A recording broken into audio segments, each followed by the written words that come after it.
Hello friends, आज हम पढ़ेंगे प्रतिरोधों का समांतर क्रम में संयोजन।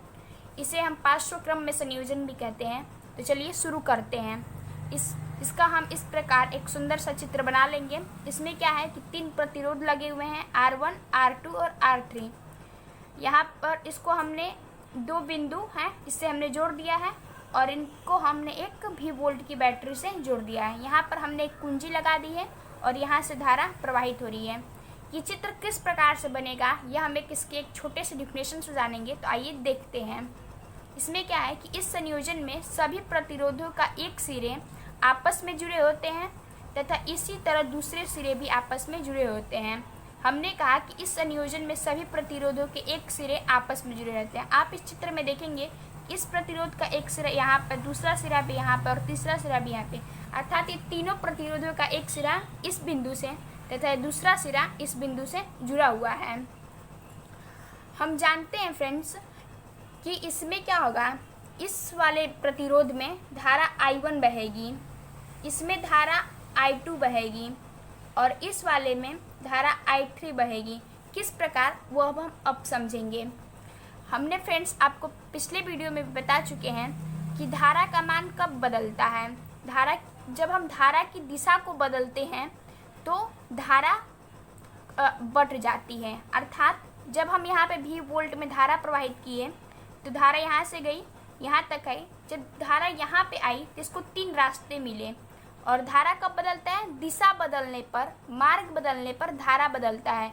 जब धारा यहाँ पे पहुँची तो इसको 3 रास्ते मिले और ये तीनों रास्ते में धारा एक एक करके चली गई। इसलिए धारा का मान इस वाले प्रतिरोध में I1 है, इसमें I2 और इसमें I3 है। लेकिन हमने आपको बताया था कि विभवांतर कब बदलता है, बिंदु बदलने पर विभवांतर बदलता है। लेकिन यहाँ पर बिंदु नहीं बदला है। तीनों प्रतिरोधों के लिए एक बिंदु X और दूसरा बिंदु Y है। इसलिए यहाँ पर R1 प्रतिरोध के लिए भी विभवांतर हमारा V होगा, R2 के लिए भी विभवांतर हमारा V होगा और R3 के लिए भी विभवांतर हमारा V होगा। ये दोस्तों रहा है इसके चित्र। अब हम इसके सूत्र का निगमन करेंगे। तो चलिए देखते हैं। तो फ्रेंड्स इसमें हम सबसे पहले लगाएंगे ओम का नियम। तो ओम के नियम से V इक्वल टू क्या हो जाएगा, V equal to IR, I equal to क्या हो जाएगा, V अपॉन R। अगर हम प्रथम प्रतिरोध के लिए निकालें तो हमारा क्या मान होगा, आइए देखते हैं। तो फ्रेंड्स प्रथम प्रतिरोध के लिए हम देखते हैं कि हमारा प्रतिरोध R1 है और धारा का मान I1 है, लेकिन विभवांतर हमारा V है। तो इसी चीज़ को हम यहाँ लिखेंगे कि प्रथम प्रतिरोध के लिए I1 is equal to V upon R1 और इसे हम मान लेंगे इक्वेशन नंबर फर्स्ट। इसी प्रकार हम द्वितीय प्रतिरोध के लिए निकालेंगे और लिखेंगे कि, तो फ्रेंड्स द्वितीय प्रतिरोध के लिए हम लिखेंगे I2 इक्वल टू V, क्योंकि V का मान तो सब में समान है। लेकिन यहाँ पे द्वितीय प्रतिरोध के लिए हमारा प्रतिरोध क्या है, R2। तो I2 equal to V upon R2, इसे हम मान लेंगे इक्वेशन नंबर सेकेंड। इसी प्रकार तृतीय प्रतिरोध के लिए I3, धारा का मान क्या है I3, विभवांतर सब में समान इसलिए V और प्रतिरोध क्या है इसमें R3 और इसे हम मान लेंगे इक्वेशन नंबर थर्ड। अब फ्रेंड्स हम निकालेंगे तुल्य प्रतिरोध के लिए। हमने आपको श्रेणी क्रम संयोजन में भी समझाया था कि तुल्य प्रतिरोध क्या होता है। एक बार हम फिर आपको समझाते हैं कि तुल्य प्रतिरोध क्या होता है। जैसे इस चित्र में आपने देखा कि इसमें 3 प्रतिरोध लगे हुए हैं। अगर इन तीनों के साथ हम एक ही प्रतिरोध लगा दें जो इन तीनों के मान के बराबर हो तो वो क्या होगा, हमारा वो क्या होगा, हमारा तुल्य प्रतिरोध। तो देखिए इसका चित्र किस प्रकार बने। तो फ्रेंड्स ये तुल्य प्रतिरोध है। तुल्य प्रतिरोध का मतलब क्या होता है, तुल्य प्रतिरोध का मतलब आप एक एग्जाम्पल से समझिए कि जैसे 4 आदमी हैं, वो 4 दिन में 4 दीवार बनाते हैं। अगर एक आदमी 4 दीवार 4 दिन में बना दे तो क्या हो जाएगा, उसके तुल्य हो जाएगा। ऐसे भी समझिए कि अगर 4 आदमी 4 रोटी खाते हैं और अगर एक आदमी 4 रोटी खाता है, यानी कि वो आदमी उस चारों आदमी के बराबर है, उसके तुल्य है। उसे हम क्या कहते हैं, तुल्य प्रतिरोध। क्या कहते हैं हम उसे, तुल्य प्रतिरोध। तो हम यहाँ पे निकालेंगे तुल्य प्रतिरोध का मान।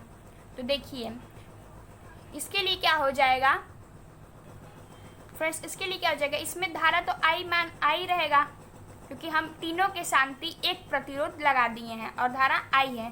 तो I = V/R तुल्य, ये तुल्य प्रतिरोध है, तीनों के शांति है, तीनों के बराबर ही एक लगा दिए हैं जो तीनों का कार्य कर रहा है। इसे हम मान लेंगे इक्वेशन नंबर 4।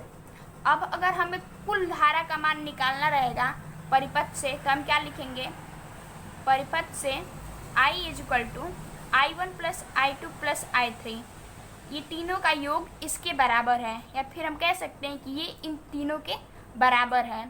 अब अगर हम समीकरण 1, 2, 3, 4 का मान इसमें रखें, समीकरण 1, 2, 3 व 4 से, तो क्या होगा, आइए देखते हैं।